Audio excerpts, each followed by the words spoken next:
Hello, everybody, and welcome to Premier League Predictions. It's a big welcome back to the channel for the Premier League Predictions. A big welcome back to Mikey, who had the temerity to become a father. So you need to say congratulations to him in the comments. And we've kind of given ourselves what football really needs, given ourselves a bit of a pre-season break, Mikey. The last round we did, the last round you did was 16. Then you mailed in the predictions for 17, and then baby appeared. So the running scores, if you can be bothered to remember, I won that round 5-4, but frankly, with what you've been through over the last few weeks, I could just make up any scoreline and you would believe me.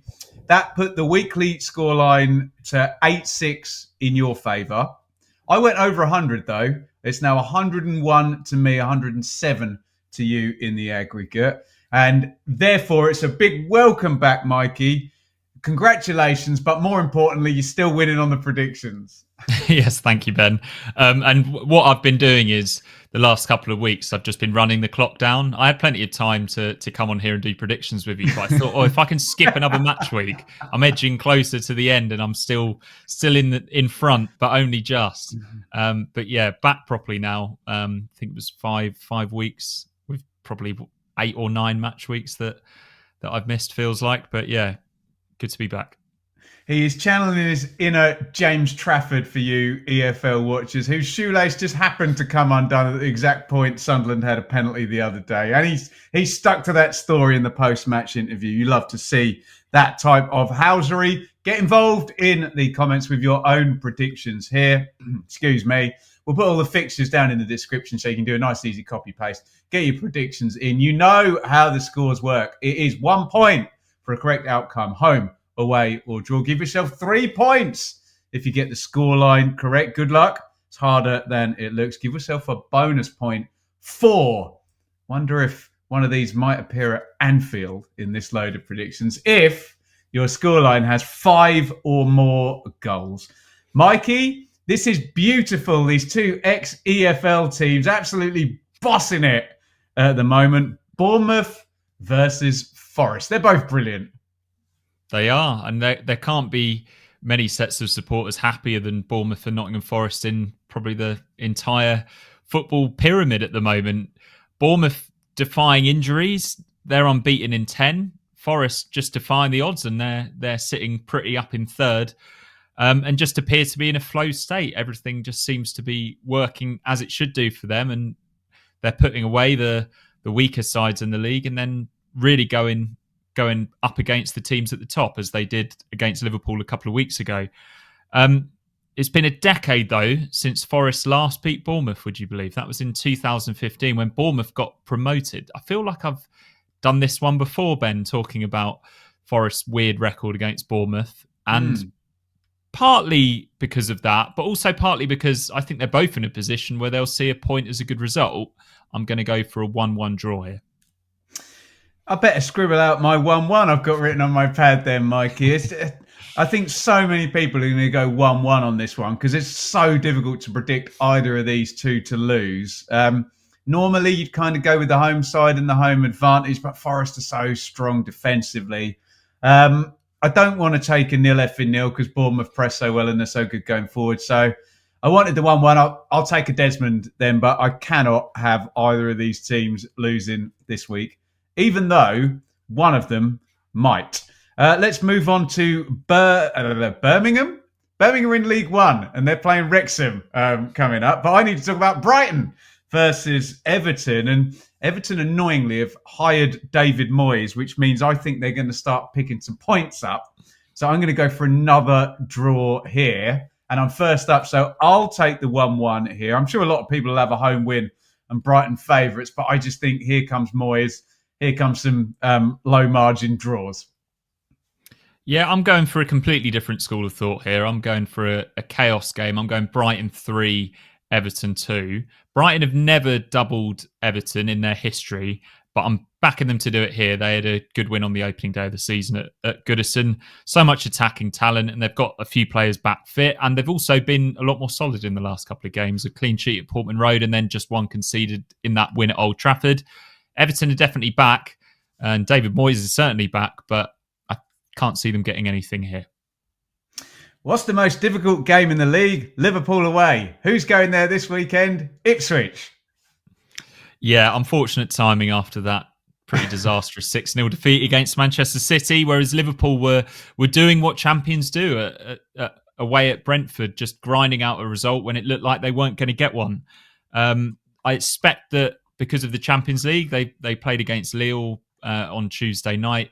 They got the win in that game without playing particularly well either. I expect that Arne Slot will rotate. I think that's sensible with the Carabao Cup game coming up and Champions League and just, let's face it, more difficult games than Ipswich at home. So I think we might see the likes of Harvey Elliott and Jarrell Kwanzaa, but it's still going to be a brilliant Liverpool side. But without Diogo Jota, who is out injured again, Ipswich will be on high alert, I imagine, after that defeat at Manchester City, and might be a first start for Jadon Philogene. And we now have Enciso. We've got lots of exciting, tricky, attacking wide forwards and number 10s, haven't we? But yeah, I can't imagine they'll have loads of the ball in this game. But I am probably going against the grain here, Ben. I'm going for just a pretty routine 2-0 Liverpool win here. Yeah, agree with all your logic. I've gone 3-0 Liverpool, which kind of feels exactly halfway between kind of just losing and getting hammered. I agree with you. There's lots for Liverpool to do. And at this point, a game against Ipswich, I guess they just want to win it. And if it's 1-0 or if it's 10-0, they won't care. I'm sure they're going to be so heavy favourites with the bookies. It's not even funny. So we'll get a lot of home wins predicted in the comments. I would love it not to be a home win, but I can't see it. And the real quiz for Ipswich is at home to Southampton next week. Speaking of Southampton, they're at home to Newcastle, who we already mentioned in the Bournemouth bit, Mikey. Hell of a win for Bournemouth up at Newcastle. Newcastle are going to need a reaction here. Southampton, we've been, saying, they're kind of already down. And I think people are going into dead and buried language and parlance now as it pertains to Southampton. So I'm going to predict an away win here, and I'm going to go for Newcastle to bounce back and win 2-0. Okay, yeah, I'm also unsurprisingly going for the Newcastle win here, but I'm going to attempt a bonus point. I'm going to go for a 4-1 away win for Newcastle. If they're going to be in with a shout of being in the Champions League, they must win games like this, and I fully expect them to fairly comfortably.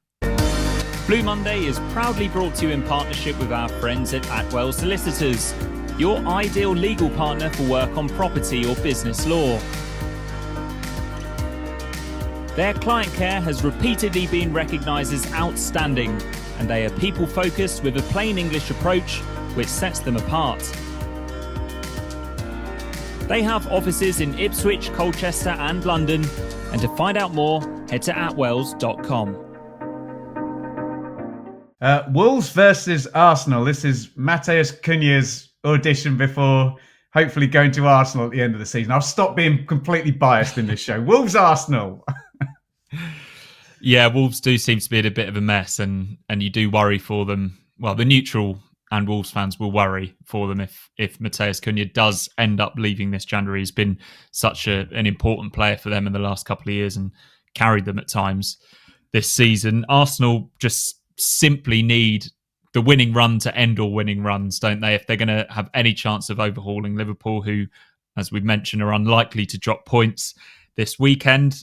They have a good recent record at Molineux Arsenal. They've won 8 of their last 10 there, and I think they'll get the job done again. But with a narrow margin, I'm going Wolves 1, Arsenal 2. It's a scribble. I had Arsenal kind of just getting it done, and Wolves traditionally this season have been very bad defensively, but often score, don't they? So I thought 2-1 would work, especially without, Saka and Jesus, and before they signed Cunha and he's available to them. So I'll add on an extra goal, Mikey. Sorry, Wolves fans. Cunha's a brilliant player, by the way. That's the whole reason for this conversation. I'll go 3-1 then, Mikey, but I was going to take the 2-1. We're going to move on to Manchester City versus Chelsea. And Manchester City are kind of back, aren't they? At time of recording, where are they off to, Mikey? PSG? Is that PSG? That's quite a big one, isn't it? In the Champions League. tonight. Yeah, so you'd imagine quite a bit of balancing for Pep to do here, but it feels like compared from maybe when we last spoke, Mikey, where I would be predicting an away win here, that things have swung back round to the normal orthodoxy here. I will play for a bonus point. I'm going to play home win, both teams to score, and I'm going to go 3-2 to Man City.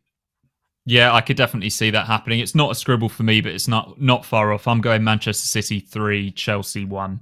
Really fascinating game, this one, isn't it? Because it's two brilliant teams who are a little bit flawed.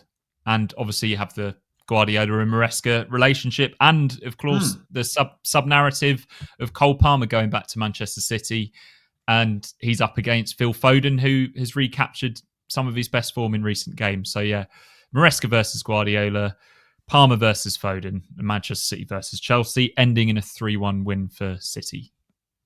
Here's a Herman Hreiderson-shaped open goal for you, Mikey. Crystal Palace versus Brentford.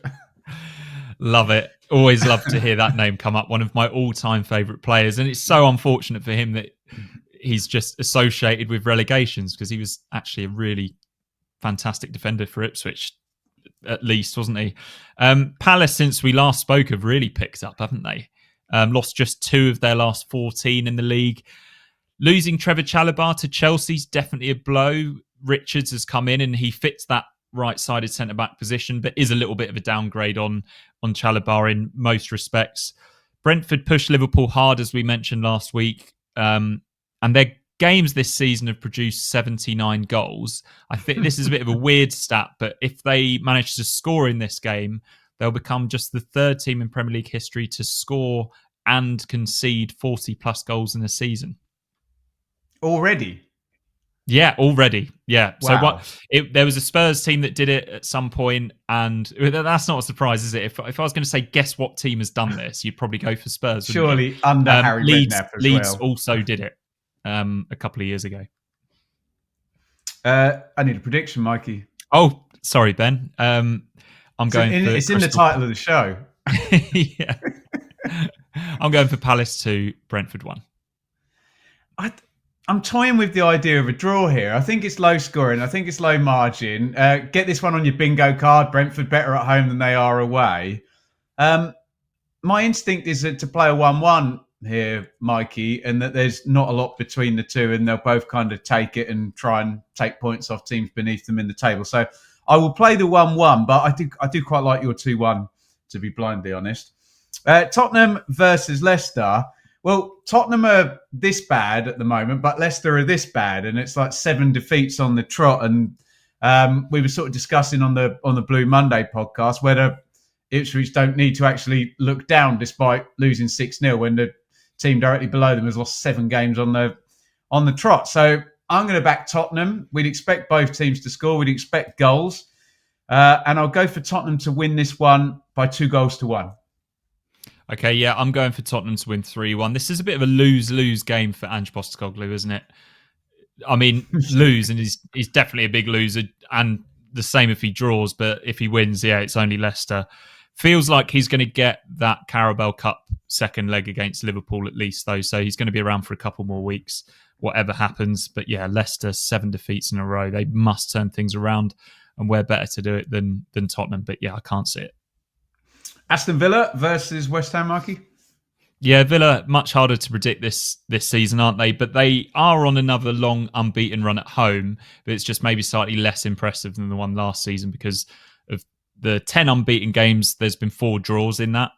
But they showed really good character last week at Arsenal. They know how to get the ball into the box, but they just concede a lot more goals than they were last year. West Ham, on the other hand, worryingly flat against Crystal Palace. And Graham Potter, after getting that win in his first game, you wonder whether that new manager bounce has already gone, because that was a really poor performance and a difficult atmosphere at the end of that game for West Ham. Centre forward just continues to be a problem for them, and they don't have Jared Bowen to step into those shoes at the moment, which is why I'm going for a routine Aston Villa win, 2-0. Well, I was wondering whether I was going to go with the Champions League because they went off to Monaco, didn't they, last night? They did, but it was Tuesday, wasn't it? Yeah, so I wondered whether I this is a was Sunday game. Yeah, I think you might have persuaded me otherwise, to be honest, with your Villa home stats and, with that time span. So I'm going to double you up then, mate. I'll go for Villa to win this one. And I don't fancy West Ham to score, given what you said about strikers. And I don't fancy 3-0, so I'm only really left with 1-0. So I'll take Villa to win this one 1-0. Fulham, Manchester United. I don't know where Manchester United fit on our, probably somewhere in between Spurs and Leicester. I don't know. You tell me in the comments.